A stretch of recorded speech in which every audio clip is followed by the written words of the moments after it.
ضابطة قوات خاصة بتحاول ترجع حق أختها من شخص مهم وعنده نفوذ بعد ما اعتدى عليها. تبدأ أحداث فيلمنا مع فرقة عمليات خاصة، وبتكون الفرقة دي متخصصة في عمليات مكافحة الإرهاب، وبنشوف الجندي ليو وكلارا اللي بتكون مترجمة في الجيش، وليو بيكون بيهدد واحدة ست بالسلاح وبيسألها على مكان جوزها، والست بتكون مرعوبة وخايفة تقول له أي معلومة، لكن كلارا بتبدأ تترجم لها وبتحاول تهديها، وبتتكلم مع زميلها ليو بتقول له إن البنت خايفة، تطلب منه يكون هادي معاها في الاستجواب. تبدأ كلارا تهدي الست أكتر، تطلب من ليو إنه يسيبهم لوحدهم شوية. تتكلم مع الست اللي بتكون ارتاحت شوية لكلارا، تقول لها أنا خايفة أتكلم لأن جوزي مش لوحده، ده كمان معاه ابننا، وخايفة لو قلت عن مكانهم أكيد ابني هيتقتل. لكن كلارا وقتها بتطمنها انها لو اديتهم المعلومات اللي هم عاوزينها جوزها بس اللي هيتحاكم لانه ارهابي، لكن بتاكد لهم ان ابنهم بره الموضوع ومش هيحصل له اي حاجه. وبيرجع ليه والبنت فعلا بتقتنع بالكلام بتاع كلارا وبتعرفه مكان جوزها. ساعتها كلارا بتقدر تاخد الموقف وتحدد الاحداثيات، وبتتحرك فرقه القوات الخاصه عشان يروحوا يقبضوا على الارهابي، وبيوصلوا للمبنى اللي المفروض ان الارهابي فيه، وكلارا بتبدا تراقب المكان وبتكون على تواصل مع الجنود، وبيقدر زمايلها يقتحموا المبنى وبيقبضوا على الارهابي وابنه. لكن كلارا بتكون مستغربه جدا بسبب ان الارهابي مش متفاجئ ولا خايف،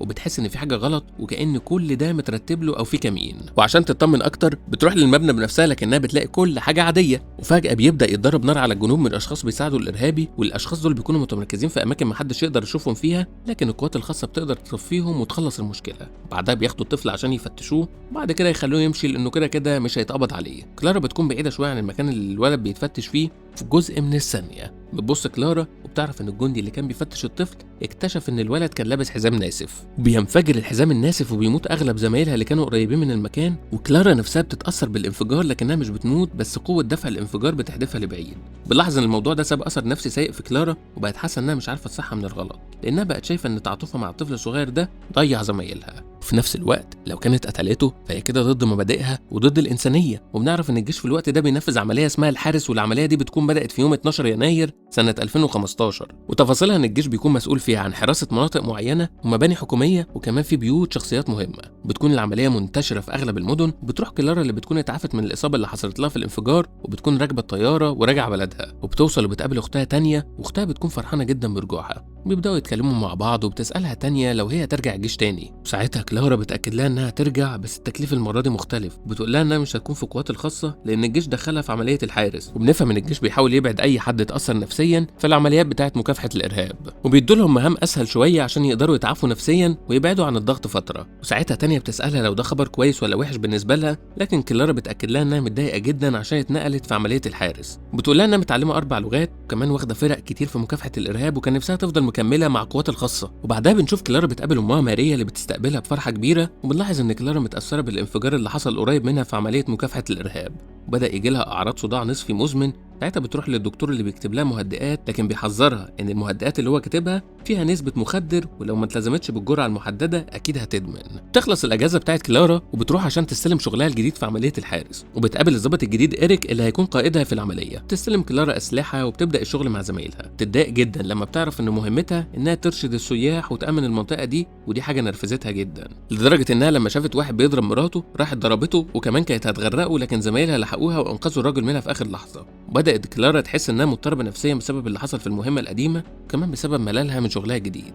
وبتروح البيت بعد اول يوم في الشغل الجديد، وبتنام لكنها في نص الليل بتقوم قلقانه، بتلاقي نفسها متوتره جدا. ساعتها بتاخد من المهدئ اللي الدكتور كاتبه لها جرعه زياده. تاني يوم راحت شغلها اللي كان بالنسبه لها ممل مالة للسنين، فضلت تراقب الناس بلا هدف. ولان كلارا بدات تاخد جرعه زايده مش هتعرف تصرف الدواء من الصيدليه غير بميعاد محدد وروشته، تعرف انها بدات تجيب مخدرات من الديلر اللي في الشارع القريب منها. وتاني يوم اختها تانية بتعرفها انها رايحه حفله، وبتتحايل عليها تروح معاها، وكلارا بتوافق وبيروحوا الحفله. وبرغم ان كلارا كانت جدعه مع اختها وراحت، لكن تانية ما كانتش جدعه وباعتها، وعرفتها انها هتروح تسهر مع حبيبها الروسي عشان هو عازمها على العشاء وهتقضي الليله معاه. وساعتها كلارا بترجع البيت لوحدها. تاني يوم كلارا بتصحى من النوم تكتشف ان اختها ما رجعتش البيت لحد دلوقتي. بتحاول تطمن عليها بالتليفون لكن اختها مش بترد. ساعتها كلارا بتنزل عشان تروح شغلها، وبتلاحظ ان في شخص غريب بيقرب من مكان حراستها. وقتها بتجري وراه لكن بيحاول يهرب، بس هي بتقدر توصل له وبتكتشف ان هو الديلر اللي بتجيب منه المخدرات، وبتضطر وقتها تسيبه ويمشي عشان خافت يبلغ عنها ويعرف القياده بتاعتها انها بتتعاطى مخدرات.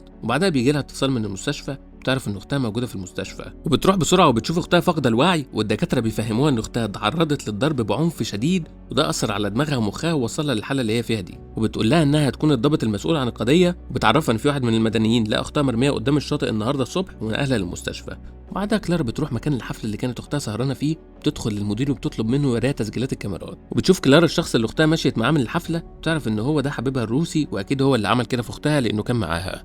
ساعتها كلارا بتصوره بالموبايل وبتروح توري الصوره لمولر، لكن مولر بتقول لها خليكي بعيد عن التحقيقات، وبتفهمها ان دي جريمه مدنيه خاصه بالشرطه والجيش ملوش دعوه بيها، وبتعرفها كمان ان حبيب اختها الروسي ده اسمه ايفان، وصعب جدا يقدروا يوصلوا له او حتى يستجوبوه، خصوصا انه شخص عنده نفوذ جدا، وانه ابن ليونيد ديكاتنيكوف اللي بيكون واحد من عباقرة التكنولوجيا. وبنعرف كمان انه معاه حصانه قضائيه. بنعرف ان ايفان من ساعه اللي حصل قاعد في الفيلا بتاعت ابوه، وبعد ما كلارا بتعرف المعلومات دي من مولر بتدور عنه على الانترنت وبتقدر توصل لصوره، وكمان بسبب شهره ابوه بتقدر تحدد مكان الفيلا بتاعته.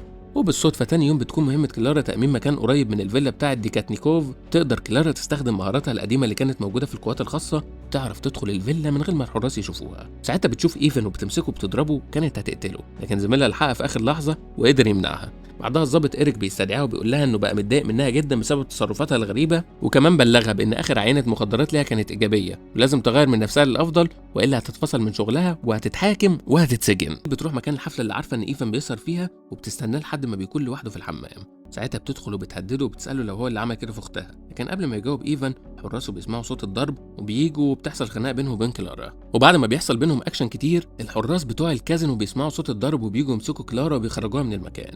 بتكون كلارا متضايقه جدا لانها مش قادره لحد دلوقتي توصل للحقيقه، وبتروح بعد كده لاختها في المستشفى وبتلاقيها لسه ما فاقتش وبتتكلم معاها وهي طبعا مش سامعاها، وبتقول لها انا لازم اجيب حقك بنفسي. وتاني يوم بتقدر تهرب مسدس من اسلحتها اللي في الشغل، وده طبعا بيكون ممنوع، وبتقدر تدخل الفيلا بتاعت كاتنيكوف للمره الثانيه، وتكون خلاص هتلاقيه عشان تقدر تساله لو ابنه هو اللي عمل كده في اختها ولا لا. لكن قبل ما تقدر توصل له بيجي شخص من وراها وبيضربها على دماغها ضربه قويه بتخليها تفقد الوعي. ولما بتفوق بتلاقي الحراس بتوع ديكاتنيكوف بيعذبوها، وبتلاقي ليونيد نفسه معاهم وبيسالها كنت بتعملي ايه بالمسدس بتاعك في الفيلا بتاعتي. ساعتها كلارا بتقول له ابنك اعتدى على اختي، لكن ليونيد بيقول لها لا ده ما حصلش. منتهى البجاح بيقول لها انا اللي عملت كده في اختك وعملت كده في بنات غيرها، وبلاقي متعه كبيره دايما في ضرب البنات. الكلام ده بينرفز كلارا جدا وبتضرب الحراس وبتهرب من الفيلا. وبعدها بيجي لها اتصال من المستشفى بيعرفوها ان اختها فاقت وبتروح لها كلارا. بنلاحظ ان تانية متدمره نفسيا بسبب اللي حصل لها من ديكاتنيكوف، وساعتها كلارا بتقول لها انا خلاص خدت القرار اني هقتله. لكن بنلاحظ ان تانية مش حابه تتكلم في الموضوع، بتطلب منها تسيبها لوحدها.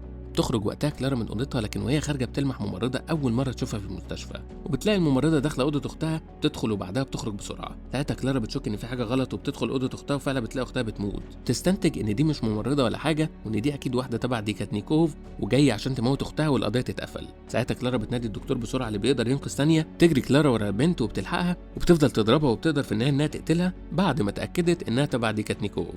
تاني يوم ترجع كلارا شغلها وتهدد الجندي المسؤول عن مخزن السلاح، وبتاخد سلاح ولبس الجيش من الوحده بتاعتها وبتحطهم في الشنطه. تاخد عربيتها وبتروح الفيلا بتاعت ديكاتنيكوف، وبتكون مخططه انها تقتله. وفي الطريق امها ماريا بتتصل بيها وبتقول لها انا عارفه انك عاوزه تنتقمي وعارفه انك متاثره نفسيا، وده بسبب الحاجات الكتير اللي حصلت في حياتك، لكن الافضل ترجعي البيت. وبنعرف ان الشرطيه مولر موجوده معاها وبتتكلم في التليفون مع كلارا وبتطلب منها ترجع عن اللي في دماغها. تعرفها ان اختها عايشه وديكاتنيكوف اكيد هيتحاكم، لكن لو هي قتلته محدش هيتضر غيرها وهي اللي هتتسجن. لكن كلارا بترد عليها وبتقول لها ان ديكاتنيكوف بعت النهارده واحده تقتل اختي وانا قدرت انقذها ومش هستنى لما يقتلها ويقتل غيرها، وبتقفل السكه. وبعدها بتلبس لبس الجيش، وعشان في حراسه قدام الفيلا بتقدر تطلع من على المواسير وبتوصل لسطح الفيلا. تنزل جوه الفيلا وبتقتل حراس ديكاتنيكوف، وواحد من حراسه ضربها طلقه في كتفها لكنها قدرت تقتله. وبتكمل لحد ما بتوصل للمكان اللي ديكاتنيكوف مستخبي فيه، تقدر تزق من مكان عالي وبيقع على الارض. بيظهر ايفان ابنه وبيضربها بالمفك في ظهرها، لكنها بتقدر تخرج المفك من جسمها وبتقتله. في الوقت ده الشرطه بتوصل وكلارا بتكون مستخبيه، وقبل ما كلارا تهرب بتحصل صدمه كبيره لانها بتسمع صوت ديكاتنيكوف بيتألم وبتعرف انه ما ماتش. وبعد 3 شهور بيكون ديكاتنيكوف موجود في فندق في دوله تانية وبيطلب خدمه الغرف. بنشوف كلارا هي اللي بتكون متنكره في الزي بتاع خدمه الغرف بتاع الفندق، وبتدخل الاوضه وبتاخد الشوكه وبتذبحه، بتتاكد المره دي انه مات فعلا. وبتروح بعدها كلارا عشان تطمن على اختها تانية واللي بنعرف انها خفت وبقت تمام، لكن كلارا بتطمن عليها من غير ما تظهر ليها نفسها لانه بقى مطلوب القبض عليها بسبب كل اللي عملته. وبس كده بتنتهي احداث فيلمنا. ما تنسوش تدعمونا بلايك وشير للفيديو وسبسكرايب للقناه عشان تشوفوا كل جديد بنقدمه، واستنونا في افلام جايه كتير. ولو في فيلم عايزنا نلخصهولك اكتبه في التعليقات، وسلام.